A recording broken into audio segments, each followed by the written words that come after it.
Today I'm going to talk about a very simple tip that I am using to stay more organized and keep my sanity. It's about just figuring out and deciding once and for all where you want to keep your tracks and keeping them organized throughout different projects. Why this is important is because when I'm going back to a previous project, I don't want to have to think about where the kick is. And this is actually one of the features that I really like about Digitone 2 compared to the Syntakt, because on the Syntakt, I can't always decide where the kick is going to be, because if I use an analog kick, I probably most of the time are going to use track number, 9? Whereas if I'm using a digital track, it's going to be on track 1 and so on. But because all 16 tracks on the Digitone 2 are equal, I can decide once and for all where I want to have all of the tracks. So I've made a system for myself, and I think, obviously you should figure out the system that works for you. But what I have is essentially, I have my kick always on track 9. The bottom row is used for drums, and that's these 4. And then bass, I always have 2 tracks reserved for bass. Whoops.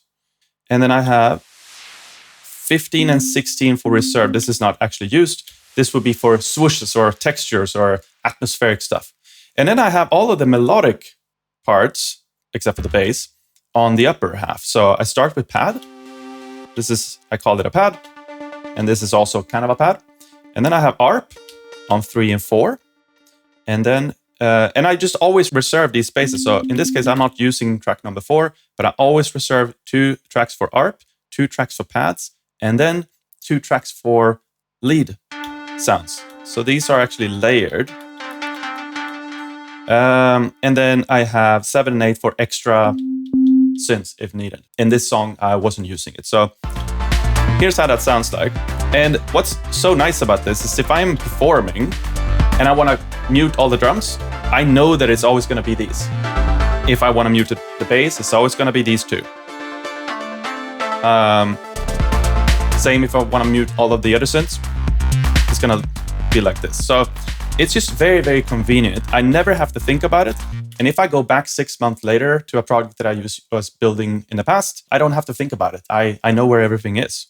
Now, developing this system took a bit of time before I realized where I wanted to have everything. So I did actually not have everything where I wanted to be originally. So I'm going to show one of the new features in firmware 1.10 that is so beautiful, which gives you the opportunity now to swap place of 2 tracks. So let me show you this. So here I have the kick, and here I have the snare.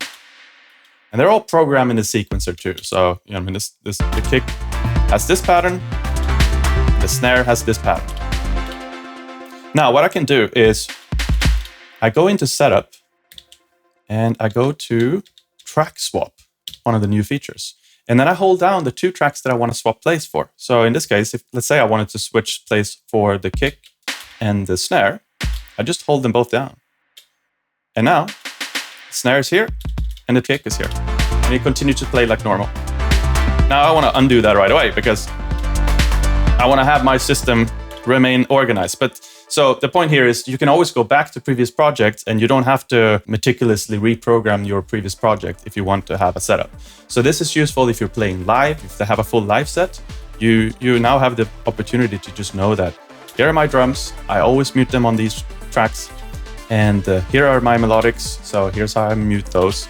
So this makes for a very seamless performance, and it basically takes away the stress when performing. Also, this is really useful when you're multi-tracking into the DAW, because then you can set it up so that track 9 is always routed to your, let's say, kick effect chain.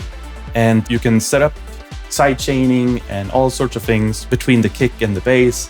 And so all of those things you can just do once, and you set up a template in Ableton Live or whichever DAW you're using, and then you don't have to worry about it. So it's very, very convenient, and I highly recommend thinking through your setup, because I can't count the times on my finger where I've gone back to a Syntakt project and I've been super confused about where did I place this? Oh yeah, I was using an analog snare for this, so therefore it's going to be down here.